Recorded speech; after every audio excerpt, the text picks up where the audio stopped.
ce conflit qui dure depuis 28 jours. Vous le savez, une des victoires symboliques mais importantes que le Hamas a obtenues, on s'en souvient, c'est la fermeture pendant 2 jours de l'espace aérien israélien. La crainte, c'était qu'un missile ne touche les avions de ligne étrangers. Quant aux avions israéliens, aux avions civils israéliens, vous allez le voir, ils sont mieux équipés face à cette menace. Regardez.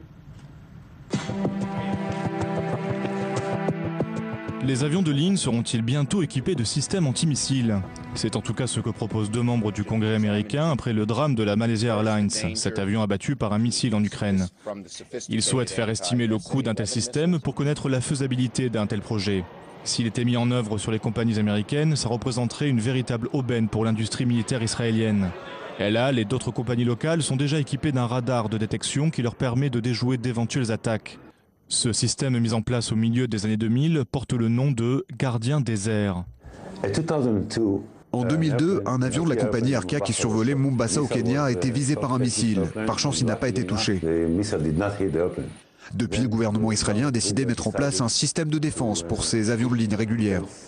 Cependant, cette technologie présente des risques pour les aéroports civils car elle fait usage de pyrotechnie. Pour Eran Ramot, ce système antimissile embarqué est inefficace face aux tirs de roquettes. Des roquettes qui, selon lui, ont de toute façon peu de chances de viser leur cible car elles ne sont pas téléguidées et frappent au hasard. Aujourd'hui, Elbit Systems, une compagnie israélienne, a inventé une technologie plus performante, financée par le gouvernement et appelée Sky Shield. Cette technologie, un système antimissile infrarouge, permet d'éviter les menaces potentielles grâce à un programme connu sous le nom de C-Music. Le projet représente plusieurs dizaines de millions de dollars d'investissement selon notre expert, sans compter les dépenses annexes. Le système est lourd et dans l'aviation civile, cela demande plus de carburant et donc plus d'argent. En plus du poids, cela crée plus de résistance en vol car le système se situe sur le fuselage de l'avion. Cela entraînera donc un surcoût des vols, peut-être 1, 5 ou 10 dollars, je ne sais pas, mais cela aura un prix. En fin de compte, ce sont donc les passagers qui pourraient voir le prix de leur billet augmenter. Le coût de cet équipement revient à 1 million de dollars pour chaque avion. C'est vrai que c'est une dépense importante, mais je pense que ça en vaut la peine.